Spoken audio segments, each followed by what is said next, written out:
Muito bom dia, senador. Eu gostaria que o senhor fizesse uma reflexão a respeito disso que o senhor acabou de ouvir. O senador estava acompanhando aqui essas denúncias e o que o senhor traz de novo? Tudo isso já era conhecido? Algo surpreende o senhor depois do que foi revelado aí? Bem, bom dia, Vinícius. Na verdade, nós tínhamos conhecimento a partir dessas denúncias que nos foram formuladas e procuramos exatamente investigar a veracidade. E, na verdade, nós estamos diante de uma das situações mais horripilantes ao longo dessa pandemia. Eu acho que é um caso ímpar em termos internacionais. Eu acho que só é comparável com as experiências que foram feitas durante a Segunda Guerra Mundial por médicos nazistas em crianças e idosos nos campos de concentração. Ou seja, um experimento pseudocientífico, falsamente científico, e que tinha por objetivo seguir apoiando, ajudando o governo a fazer prevalecer uma visão de que medicamentos que não têm eficácia contra a doença poderiam ser utilizados e gerariam resultados positivos.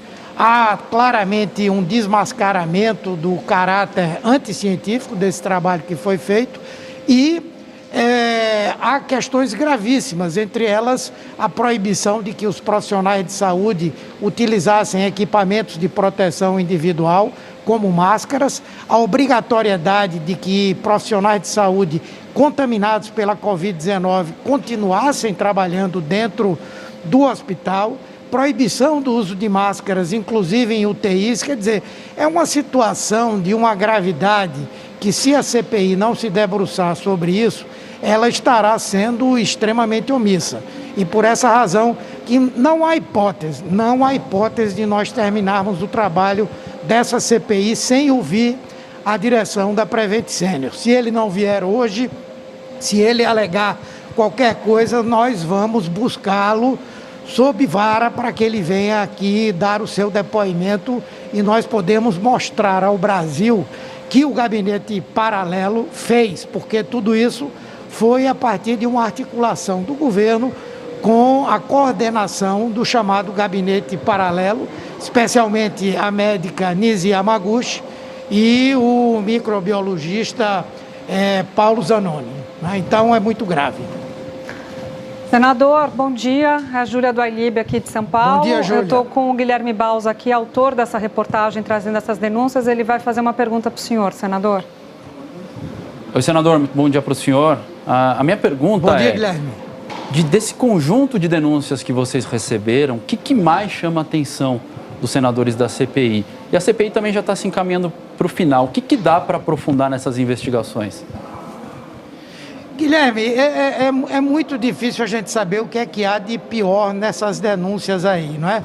A quebra do direito de os médicos terem a sua autonomia é uma coisa grave. Esse estudo pseudocientífico, a falsificação de atestados de óbito, falsificação de informações, a adaptação do resultado do estudo a uma fala feita pelo presidente da República, o fato de que esse plano de saúde ganhou muito dinheiro no espaço de um ano, ele cresceu o número de afiliados, ele teve aumento do seu faturamento e um aumento importante do seu lucro líquido. Quer dizer, todas essas são coisas de uma gravidade extrema. E como nós temos isso tudo documentado, seja pelo trabalho que foi feito pelo Ministério Público, pela polícia, pela denúncia dos médicos, pelo trabalho que você fez e pelo que nós pudemos apurar aqui, eu não tenho dúvida de que é um dos casos que está mais bem documentados entre todos que a CPI analisou e que vai, na minha opinião, produzir um resultado no sentido de que essa instituição e todos que tenham concorrido para esse evento venham a ser processados por crime contra a vida, crime contra a humanidade, que é talvez de todos eles o mais grave entre os que nós vamos enquadrar pessoas e instituições nessa CPI. Senador, eu, Otávio Guedes, estou aqui sob o impacto aí dessas revelações aí do Guilherme Bausa. Agora, o senhor falou que ela aumentou o faturamento, ou seja, fazer os seus pacientes de cobaia, né? Para usar, o senhor até comparou o campo de concentração, talvez seja até mais preciso, mas vamos chamar de... Mas no campo de concentração eram cobaias. Fez aumentar ali o faturamento? Ela ganhou mais dinheiro com isso? Sim, ganhou muito mais dinheiro. Ela teve um crescimento do faturamento não menor do que 20%, né? Além do incremento do número de pessoas que se afiliaram ao plano de saúde. Nós, inclusive, vamos mostrar todos esses números. Outra questão importante é que a indústria farmacêutica teve parte dos seus resultados de crescimento da venda desses medicamentos, cloroquina, ivermectina, em grande parte por conta do cliente Prevent Senior. Ou seja, só de hidroxicloroquina foram 3 milhões de comprimidos comprados e administrados em todas as fases, em fases de estado grave dentro da UTI, em fase de atendimento ambulatorial, em fase de o que eles chamam de tratamento precoce. E outra coisa muito grave, que aí não é apenas da Prevent Senior, nós vamos ter que investigar um pouco mais, o envio desses medicamentos para a casa de pacientes que apresentavam sintomas gripais. Então, isso é gravíssimo. Nós ouvimos aqui especialistas que disseram que ninguém pode administrar cloroquina sem fazer um eletrocardiograma, sem fazer uma investigação sobre os antecedentes do paciente. E a Prevent Senior mandava kits para a casa das pessoas que apresentavam sintomas gripais, sintomas simples, né? Então, eu entendo que é muito grave tudo isso que nós vamos ter oportunidade hoje, ou quando for, de ouvir.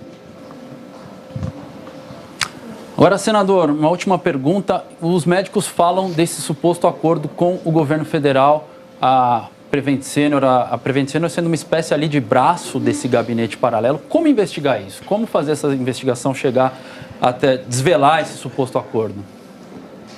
Veja, eu não sei se nós teremos tempo, né, para fazer isso, mas as evidências são muito fortes, seja do ponto de vista de coincidência, de informações dadas pelo governo federal, o depoimento que já foi dado pelo ex-ministro Mandetta. Claramente havia uma intenção de desqualificar, desmoralizar o Ministério da Saúde, que já havia falado sobre a inadequação desse estudo, e há o depoimento dos próprios profissionais que participaram de eventos com a presença dessas pessoas que compõem, né, o chamado gabinete paralelo. Eu acho, inclusive, que essa matéria ela é capaz de nos dar provas materiais da existência desse gabinete paralelo, que o objetivo ali era produzir um estudo que desse respaldo à defesa que o governo federal fazia de utilização desses medicamentos. Senador, muito obrigado pela presença hoje, uma boa reunião para o senhor. Só obrigado. Um adendo aqui com a pergunta do Otávio, é mais uma situação aí em que, segundo os senadores, o interesse financeiro se sobrepôs à ideologia, porque ontem mesmo os senadores estavam dizendo aqui que justamente pessoas que eram contra a vacinação, logo mais adiante estavam negociando vacinas com o governo nessas suspeitas de negociações aí com irregularidades. Só antes de devolver, Júlia, dizer que hoje de novo tem reunião de senadores com comissão de juristas no molde daquela que ocorreu ontem e que esse intercâmbio entre eles continua com vistas aí para o relatório para ser entregue no próximo dia 23. Agora sim, volto contigo, Júlia.